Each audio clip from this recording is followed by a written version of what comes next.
Hi and I welcome you on concept talk. मैं हूँ आर्यन सिंह। आज हम डिस्कस करने वाले हैं वुमेन रिजर्वेशन बिल 2023 को। इस टाइम पर पार्लियामेंट यानी संसद का स्पेशल सेशन चल रहा है। वैसे पार्लियामेंट के 3 सेशंस होते हैं, बजट, मॉनसून और विंटर। लेकिन केंद्र सरकार के पास ये पावर है कि वे अगर कोई विशेष एक्ट पारित कराना चाहती है तो विशेष सत्र बुला सकती है। तो इस बार के स्पेशल सेशन में एक बिल 19 तारीख को लाया गया जो है नारी शक्ति वंदन विधेयक, जो मेनली वुमेन रिजर्वेशन के बारे में है। इस बार स्पेशल सेशन के दूसरे दिन नए संसद भवन में संसद चलना शुरू हो गई है।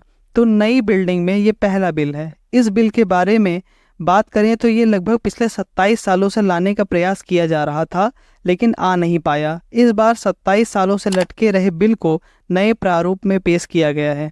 सबसे पहले यह बिल 1996 में HD देवगौड़ा गवर्नमेंट में लाया गया था, लेकिन पास नहीं हो पाया था क्योंकि लोकसभा का विघटन हो गया था। इसी तरह बाद में मनमोहन सिंह जी की गवर्नमेंट में 2010 में आया था, लेकिन केवल राज्यसभा में ही पास हो सका था।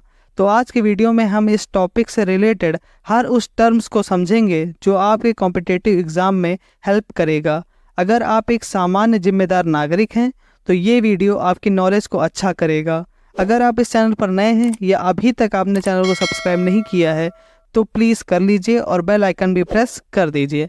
चलिए शुरू करते हैं। 19 सितंबर की ये तारीख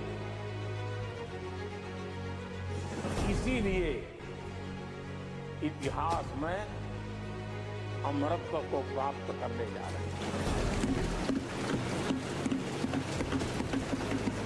आज जब महिलाएं देश की नारी शक्ति के लिए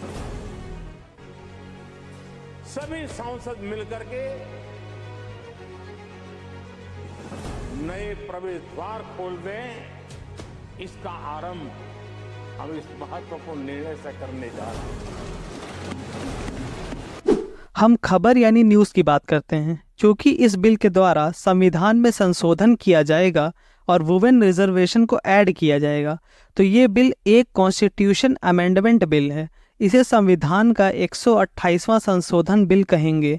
इस बिल का एम लोकसभा और सभी राज्यों की विधानसभाओं में महिलाओं को 33% रिजर्वेशन देना है। इसका सीधा सा मतलब है, जैसे लोकसभा में 543 सीटें हैं, देश भर में सांसद की 543 सीटें हैं। पूरे देश में इतने सांसद चुनकर आते हैं और लोकसभा बनाते हैं। हर राज्य के क्षेत्रफल के आधार पर वहाँ सीटों की संख्या होती है। जैसे उत्तर प्रदेश में सबसे ज़्यादा 80 सीटें हैं। तो इस तरह अब जब ये बिल पास हो जाएगा और एक्ट बन जाएगा तो इस 543 सीटों का 33% मतलब 181 सीटें महिलाओं के लिए रिजर्व हो जाएंगी। इन 181 सीटों पर केवल महिला कैंडिडेट ही चुनाव लड़ सकेंगी। इसी तरह अगर देश की सभी राज्यों और जम्मू कश्मीर और दिल्ली को मिलाकर टोटल विधानसभा सीटों की बात करें तो वो 4123 सीटें हैं। इस बिल से अब इनमें से देश भर में 1374 विधानसभा सीटें महिलाओं के लिए रिजर्व होंगी। इसका सीधा सा मतलब है कि हर राज्य की विधानसभा जिसमें विधायक होते हैं में भी 33% सीटें महिला कैंडिडेट्स के लिए होंगी। यह रिजर्वेशन हर जाति, वर्ग और धर्म की महिलाओं के लिए होगा। प्रधानमंत्री नरेंद्र मोदी जी ने इस बिल के पेश होने पर कहा कि आज का यह दिन इतिहास में नाम दर्ज करने वाला होगा। महिला आरक्षण के संबंध में बहुत चर्चाएं हुई, वाद विवाद हुए, मगर आज का दिन ऐतिहासिक है। कानून मंत्री अर्जुन राम मेघवाल जी ने लोकसभा में इसे पेश किया है।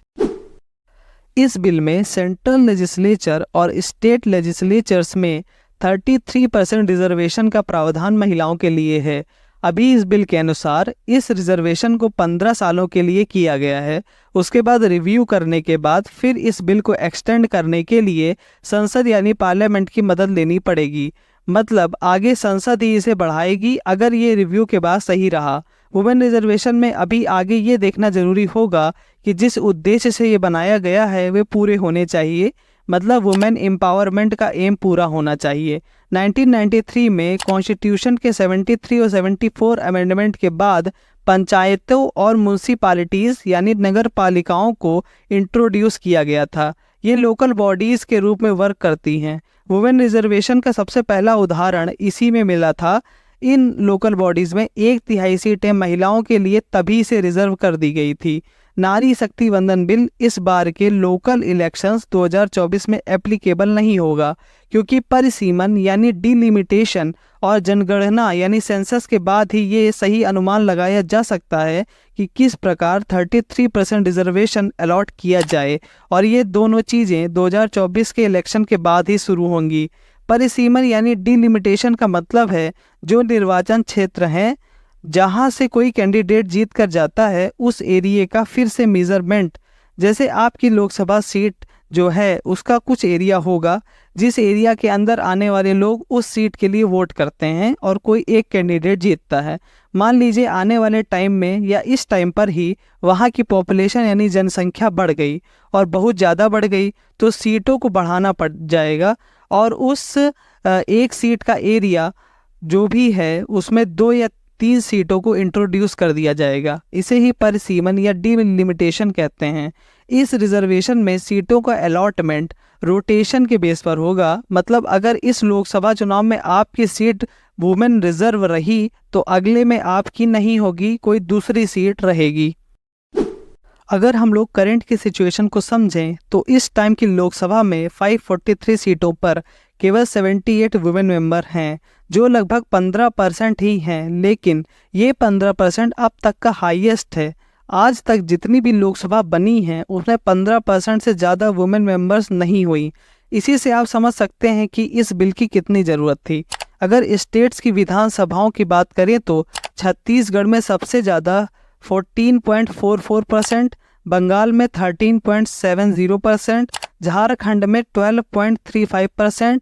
एरिया के हिसाब से सबसे बड़े स्टेट राजस्थान में केवल 12% और पॉपुलेशन में देश के सबसे बड़े राज्य उत्तर प्रदेश में भी केवल 11.66% ही वुमेन मेंबर्स हैं। कर्नाटक जैसे बड़े राज्य में महज 3.4% ही महिला सदस्य हैं। सब डेटा से आप समझ सकते हैं कि हमारे देश में महिलाओं की राजनीति में सक्रियता बहुत कम है और जनता के रिप्रेजेंटेटिव्स ज़्यादा पुरुष हैं। इन्हीं सब कारणों से वुमेन रिजर्वेशन बिल, नारी शक्ति वंदन बिल बहुत ज़रूरी था। अभी तक लोकसभा में 131 सीटें पहले से रिजर्व हैं, जो शेड्यूल्ड कास्ट यानी अनुसूचित जाति के लिए 84 सीटें और शेड्यूल्ड ट्राइब्स यानी अनुसूचित जनजाति के लिए 47 सीटें हैं। वुमेन रिजर्वेशन इन सीट्स पर भी लागू होगा। निष्कर्ष ये निकलता है कि भारत जैसे पितृसत्तात्मक समाज यानी पैट्रियार्कल सोसाइटी में ये बिल बहुत ज़रूरी था और महिलाओं की राजनीतिक भागीदारी लगातार बढ़नी चाहिए, जिससे वे हर क्षेत्र की भांति पॉलिटिक्स की दुनिया में भी एम्पावर हो सके। इन सब के साथ उनकी आर्थिक भागीदारी, उनकी एजुकेशन, उनकी हेल्थ, उनके अंदर स्किल्स को डेवलप करना भी सुनिश्चित करना चाहिए। इस तरह के बिल्स की समीक्षा भी समय समय पर कराती रहनी चाहिए। आज की वीडियो में इतना ही। आई होप आपने कुछ नया सीखा होगा और आपको वीडियो अच्छी लगी होगी। अपने डाउट्स मुझे कमेंट करें। Like, share and subscribe the channel. Vande Mataram.